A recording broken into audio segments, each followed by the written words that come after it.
My friends tried to humiliate me with a blind date joke, but I found my perfect match.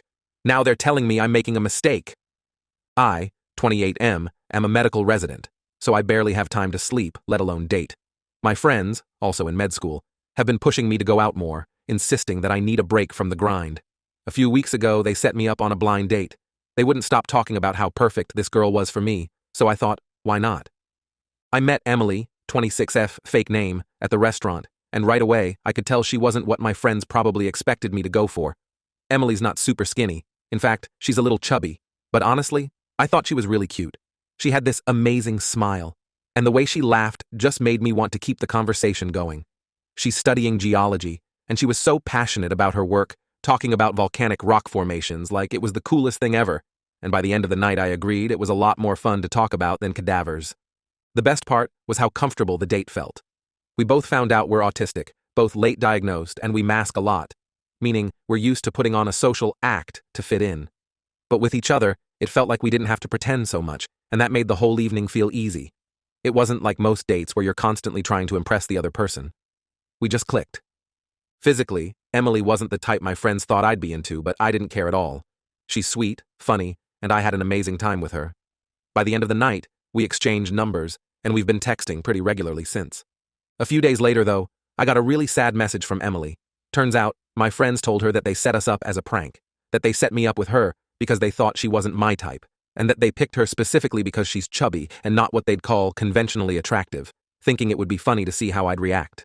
Emily was obviously hurt and texted me, apologizing if she wasn't what I expected. She said she understood if I didn't want to talk to her anymore. She was wrong. I think she's beautiful. Body and spirit. To be honest, she's my new type. I was furious when I found out what my friends had done. I immediately apologized to Emily, telling her my friends were idiots and that I genuinely enjoyed our date. I reassured her I wasn't texting her out of pity and that I thought she was awesome. After we talked it out, I asked her if she'd like to go on another date, just the two of us, with no pranks or games this time. She said yes. Now, my friends are pissed at me. They're saying I ruined the joke and that I'm being weird by asking her out again.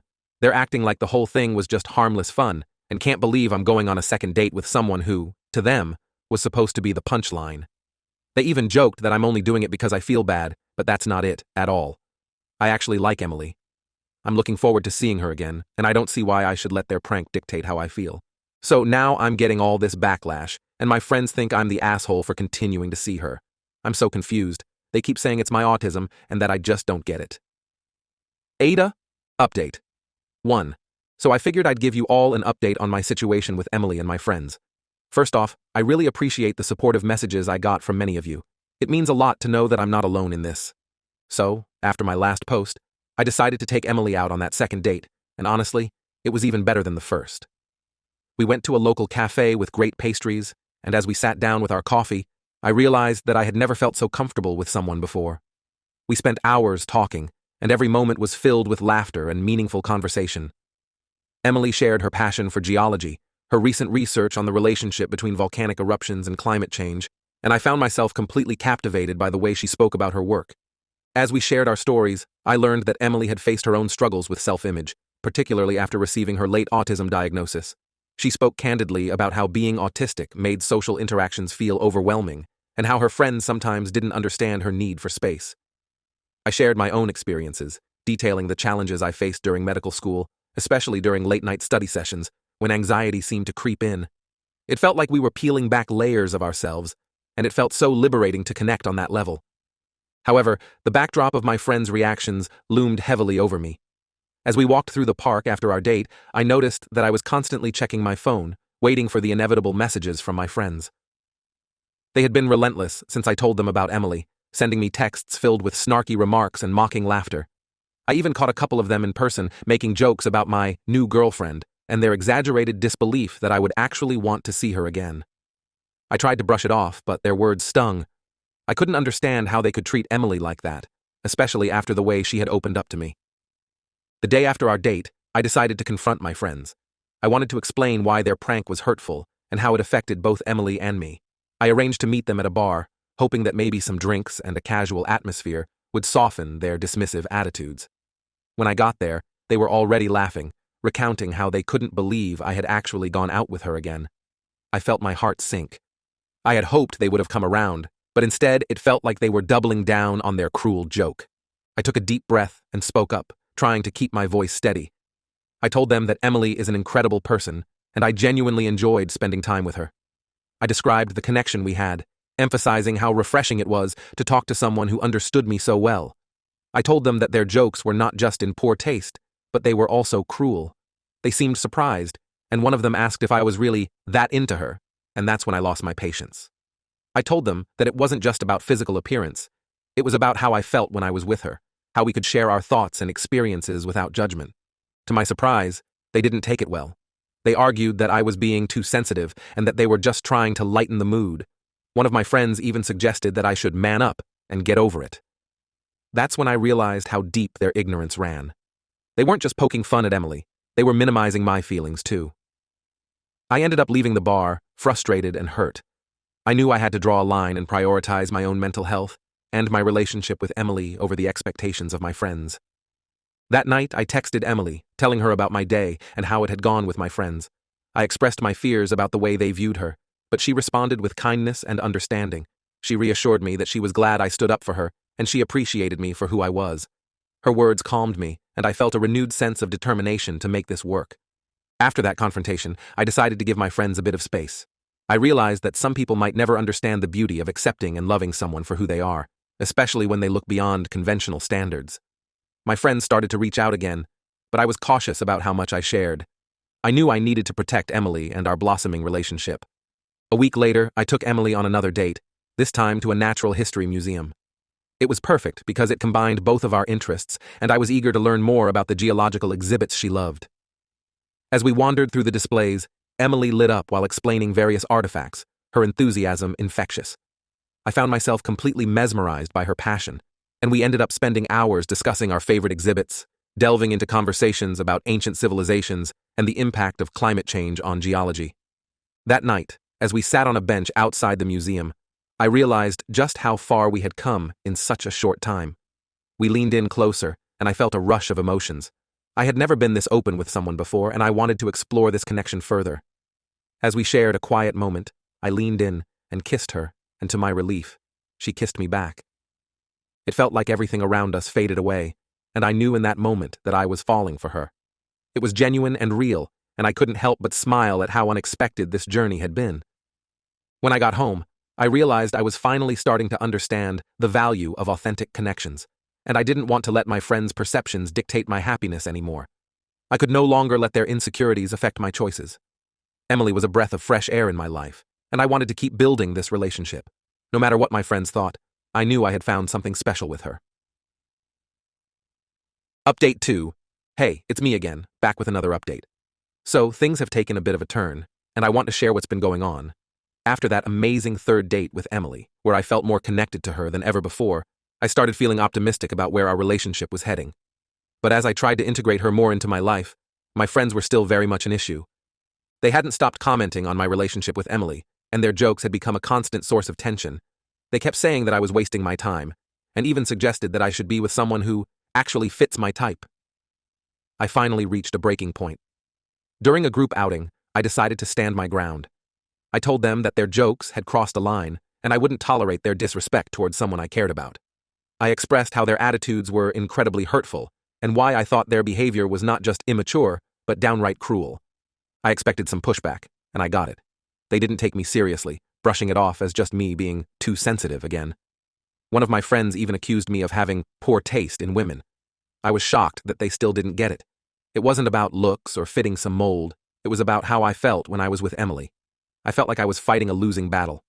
My friends seemed completely unwilling to change their perspectives, and it made me question how much I valued these friendships. After that confrontation, I decided to take a break from them. I didn't want their negativity affecting my budding relationship with Emily. I focused on spending time with her, enjoying our moments together, and building a bond that felt both genuine and real. We went on hikes, explored local parks, and even had cozy movie nights. Every time we were together, I felt my feelings for her growing stronger. But then something unexpected happened. A week after I distanced myself from my friends, I received a message from one of them, asking to meet up. He wanted to apologize and admit that maybe they were too harsh on me regarding my relationship. I hesitated, but eventually agreed to meet him for coffee. I thought it might be a chance to clear the air, maybe even help them understand my perspective. When we met, he seemed genuinely remorseful. He talked about how he hadn't realized how much their jokes had affected me, and he admitted that he was a bit jealous of how happy I seemed with Emily. I listened, and I appreciated his honesty. He told me that he'd had time to reflect, realizing that he didn't want to lose me as a friend over something so trivial. I shared my feelings about how their behavior had made me doubt my own choices, especially regarding Emily. It felt good to finally express myself, and it felt like he was genuinely hearing me. However, as we talked, he brought up something that caught me off guard. He mentioned that Emily had been the subject of another discussion among our mutual friends. Apparently, they had dug deeper into her background and made assumptions about her character based on her appearance. He told me they had even considered confronting her directly, thinking it would somehow be funny to see how she reacted. I felt my blood boil at the thought of my friends stooping so low. How could they even consider doing something like that? It was beyond disrespectful. I immediately texted Emily, telling her about the conversation and expressing my concerns. She was hurt, but she appreciated my honesty. We talked about how to handle the situation together, and I was struck by how supportive she was. We agreed that I needed to confront my friends again, but this time with Emily by my side. I wanted her to feel like she had a voice and a stake in this relationship. A couple of days later, I gathered the courage to set up a meeting with my friends, inviting them to a place where we could all talk openly. I told them I'd be bringing Emily, and they seemed surprised, but agreed. When the day came, I felt a mixture of excitement and dread. I wanted to protect Emily and stand up for her, but I also feared how my friends would react. When we arrived, the atmosphere was tense. I introduced Emily to my friends, and I could see the uncertainty on their faces. They exchanged glances, and I could feel the judgment in their eyes. We all sat down, and I started by explaining why I had invited her, emphasizing that she wasn't just a joke or a punchline, but someone who genuinely cared about me. Emily added her perspective, sharing her experiences with social anxiety and how their jokes had impacted her. I watched as their expressions shifted. Some of them looked uncomfortable while others rolled their eyes. One of my friends finally spoke up, questioning why I was making such a big deal out of it. I felt my heart race, knowing I had to keep my cool. Emily spoke again, her voice steady and calm, addressing the harmful stereotypes they held about people who didn't fit conventional beauty standards. She explained that everyone deserves respect, and that joking about someone's appearance is never acceptable. It was a bold move, and I admired her courage. What happened next was unexpected. One of my friends, who had remained quiet, finally broke down, admitting that he had been projecting his insecurities onto me. He said that seeing me happy with someone who didn't fit their idea of perfect made him question his own choices and relationships. The others looked at him in shock, and the room fell silent. Emily and I exchanged glances, both surprised by this sudden vulnerability. As the conversation progressed, I saw cracks begin to form in their previously held beliefs.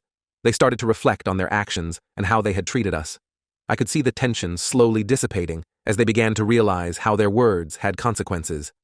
It was a difficult and emotional conversation, but it felt like we were finally making progress. By the end of the evening, I felt like we had reached a turning point. My friends apologized to both Emily and me, and I could see a genuine willingness to change their attitudes. They acknowledged that they had acted immaturely and promised to be more respectful in the future. It was a relief to hear those words, and I felt a weight lifted off my shoulders. After that night, things began to change. My friends started to treat Emily with respect, and they even invited her to hang out with us more often. I was amazed at how quickly they shifted their perspective once they saw her for the person she truly is, rather than just a punchline. I felt grateful to Emily for her strength, and I knew that our relationship had grown stronger through this experience. As I reflected on the journey we had taken together, I felt a sense of hope. I had learned so much about standing up for what I believed in and valuing genuine connections. My relationship with Emily blossomed, and I knew that I wanted to continue exploring this path with her. I felt like I had finally found someone who understood me, someone who saw beyond the surface and accepted me for who I truly was. I couldn't wait to see where this journey would take us next. Update 3. I'm back with yet another update, and wow, has this been a roller coaster ride. If you've been following along, you know how things have changed dramatically since that first date with Emily. Things were looking up, and I was finally finding my footing with both Emily and my friends. I felt a sense of unity growing among us, and I was hopeful for a brighter future. However, life always has its twists, and just when I thought everything was settling down, something unexpected happened. Emily and I were about a month into our relationship, and things felt wonderful. We spent our weekends exploring new hiking trails, attending local geology talks, and even hosting movie nights at her place.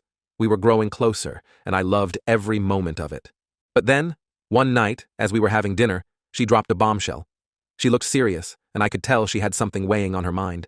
As she fidgeted with her fork, I knew it wasn't just the food that was bothering her. I asked her if everything was okay, and that's when she finally opened up. Emily told me that she had been offered a summer internship in Hawaii, working on a research project focused on volcanic activity and its effects on local ecosystems. She was thrilled about the opportunity, but the catch was that it would last 3 months.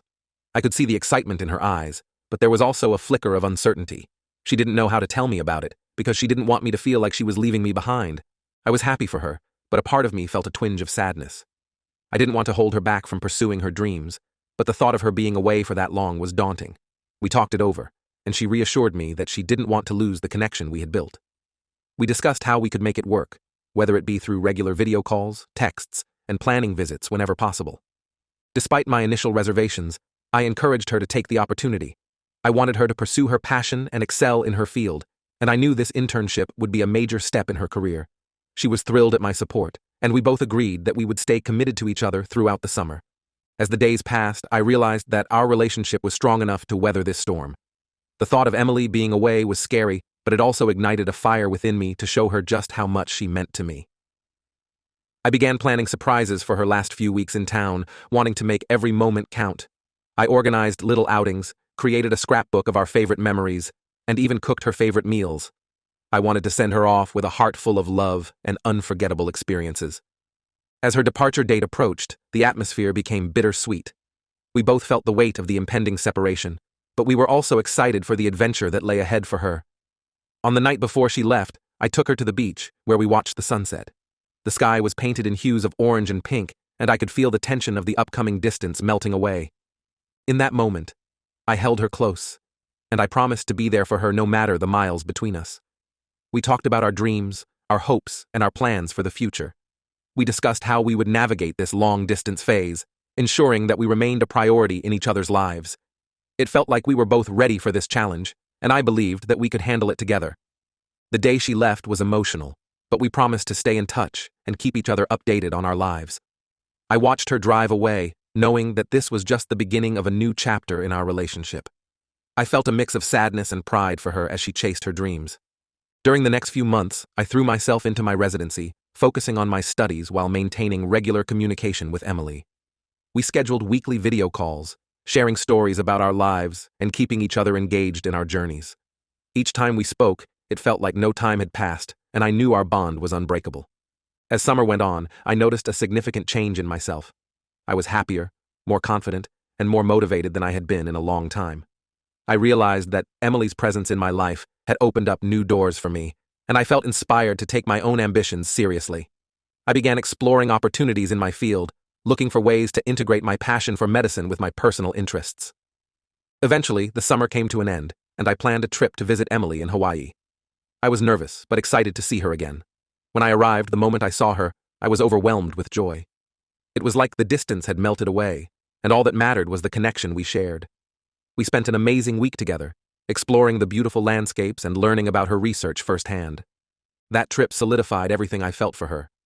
I realized that love is not just about proximity, but about understanding, support, and shared dreams. As we stood on the beach, watching the waves crash against the shore, I took her hand, and I knew that I wanted to continue building a life together, no matter where our journeys took us. Our relationship was stronger than ever, and I felt grateful for every challenge that brought us to this point. I realized that true love can thrive even in distance, and I was committed to ensuring that we both pursued our passions while supporting each other along the way. So, here I am, a few months later, ready to embrace whatever comes next, with Emily by my side. Our journey is just beginning, and I couldn't be more excited for what the future holds. Thank you all for following along on this wild ride, and for your incredible support throughout this journey. It has meant the world to me.